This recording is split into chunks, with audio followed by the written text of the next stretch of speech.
Now let us move to Heisenberg's uncertainty principle. So before seeing the principle, let us understand this by using Bohr model. If I am considering Bohr model, we know that there are many circular orbits and electrons are revolving around in various circular orbits. Now, why we can't use electron as a particle can be understood by this principle. So there is no experimental evidence. Theoretically, we are understanding this by using some mathematical manipulations. So I can see somebody only when light falls on them and that reflection comes to me. So based on that I can see. I cannot see people in dark. Only light will help us to see something. Here also same thing. Let us assume hypothetically, if I want to see this electron, through the eye, then some light must fall on that and that reflection must come to me.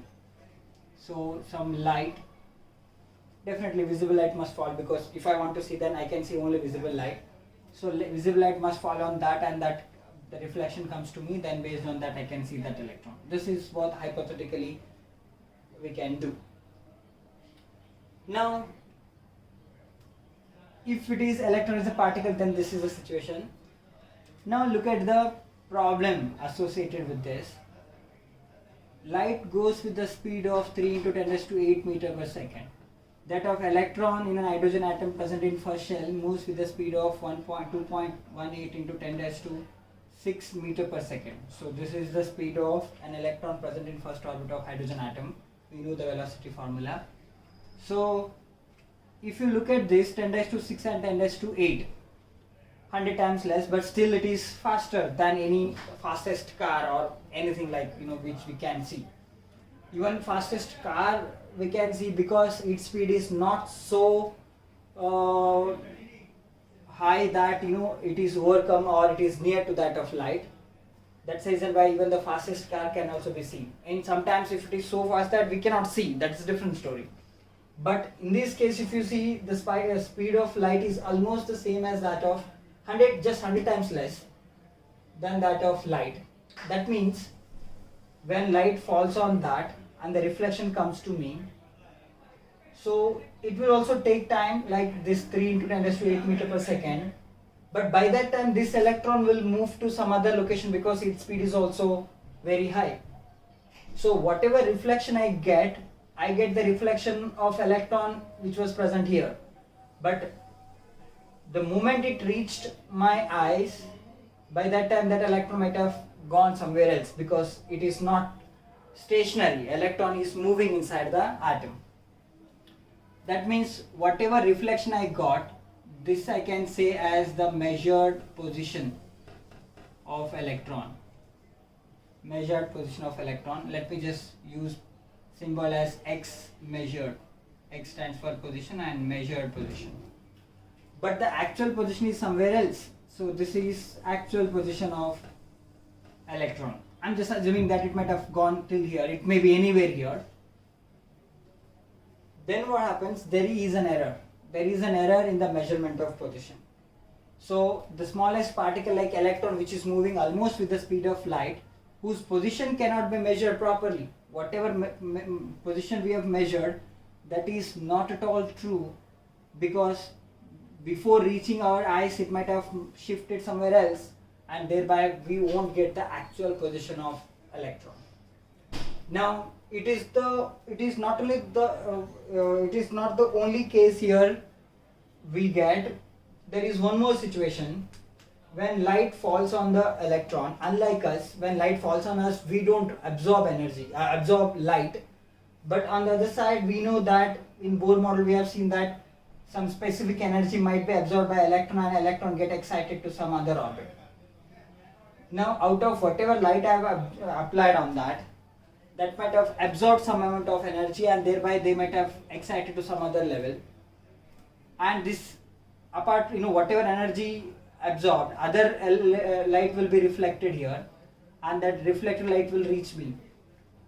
Now I will assume that electron is present here. Now the situation is electron might have absorbed some energy, thereby it might have excited some other level, Now this is the actual position now. Even if I don't assume there is an excitation, still electron can be at some other position. Now, if it, as long as it is present in particular same orbit, then we may think that there is no change in the velocity. So since it is in first orbit, I can say that this is the actual measured velocity because it is present in first orbit. But if it absorbs some energy, thereby if it excites to higher orbit, then its velocity will change now. Now its actual velocity will be something else, because when shell number changes, velocity also changes. That means there is an error in the measurement of velocity also, because we got the reflection from first orbit, and first orbit is having velocity this much, but it is no more in the first orbit. It has also gone to, it has shifted to, it has excited to some other orbit, and thereby velocity also changes. So there is no proper measurement of velocity also. There will be an error. So this is what Heisenberg principle says. When you consider a microstate particle which are moving almost with the speed of light, whose actual position and the velocity cannot be measured simultaneously. What does that mean? If I assume that there is no excitation, if I am assuming that there is no excitation, because whatever light I applied, that was not having that specific energy which was needed for excitation, then there will not be any excitation. If there is no excitation, then I can think of there is no change in the velocity. Whatever velocity we measured, that will be the actual velocity because it will be present in the same orbit. In that case, maybe velocity is not getting changed, so position can be calculated with less error, because maximum it can shift is what it will be revolving in the circumference of 2 pi r. So maximum shift will be this much, because this will be the largest error you can expect. If it is present here, this is the smallest error, this is the largest error. If it comes here, then again the error becomes less. So by using this correction factor, we might have able to calculate actual position. But if both the phenomena are happening, then you cannot simultaneously measure the position, actual position, and the velocity of the electron, or for that matter any microstate particle who are moving with the speed of light. Now if there is a change in velocity, definitely electron's mass is constant. I will consider delta V, which means difference between measured velocity and actual velocity. So that I'll consider as error. Similarly, I can write for delta x also, delta x also, like measured position minus actual position. That difference is the error. So we know momentum is equal to mass into velocity. If there is a change in velocity, definitely there will be a change in momentum also. So here mass I am keeping constant because mass of electron is constant. So change in velocity will also change the momentum. That means if there is an error in the velocity, there will be an error in momentum also.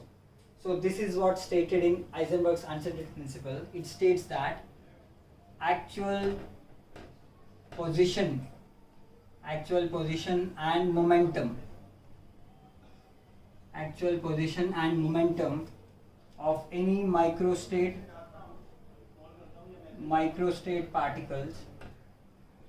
So microstate means very small, we can say electron in this case, cannot be measured simultaneously.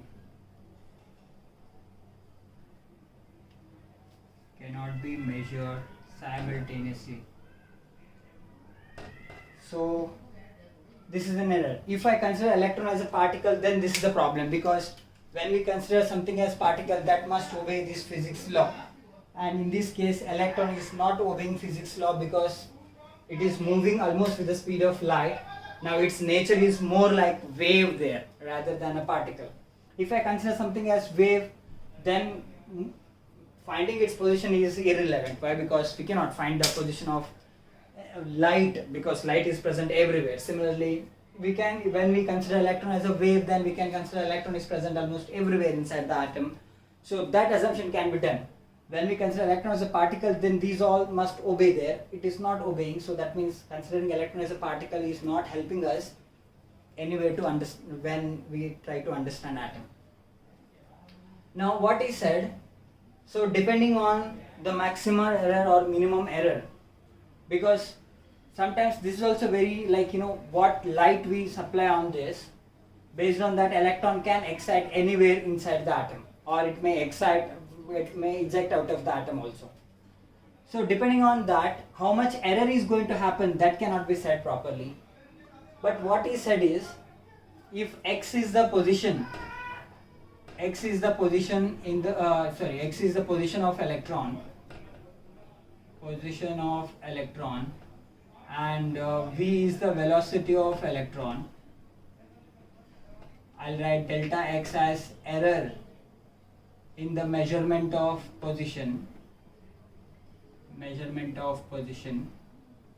So how we got that? So that is the difference between measured position minus actual position. Similarly, delta v is error in the measurement of velocity.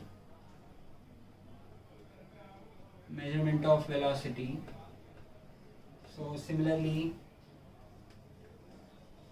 delta p can be written as error in the measurement of or uncertainty in the measurement of momentum. If it is the case, so he comes out with a formula that the multiplication of error due to position and error due to momentum is at least equal to h upon 4 pi, or might be greater than that also. So where h is Planck's constant, this particular is pi 3.14. So he measures, if I multiply the error due to position and the momentum, that must be at least h upon 2 pi. That means how we has arrived, there are many mathematical calculations that we just keep here. Hard maths is needed to understand that. So you can understand 2 pi r is the circumference, and there are many aspects you can understand. So thereby he understood that minimum error that you can get, at least error you can get, that is of h upon 4 pi. And greater than that is also possible, depending on, as I told you, that how far you are present to look at that, and which light we are incidenting on the electron. Based on that, error may increase, or least error you can expect h upon 4 pi. So if I use delta p equal to m into delta v, because linear momentum equal to mass into velocity, so error in the momentum nothing but there is an error in the velocity. So I can say delta x into m delta v greater than equal to h upon 4 pi, where m is mass of electron. I can keep there because which is constant, which is not varying. So then I can write h is equal to 4 pi m, where m is mass of electron. So this expression is in terms of velocity, and this is in terms of momentum. So both you have to remember. Sometimes question can be asked in terms of wavelength also. So just now only in de Broglie equation we have seen lambda equal to h upon p, where h upon p. So I'll take p this side, h upon lambda. If I'm applying change in momentum, that means there must be change in the wavelength, because h is constant.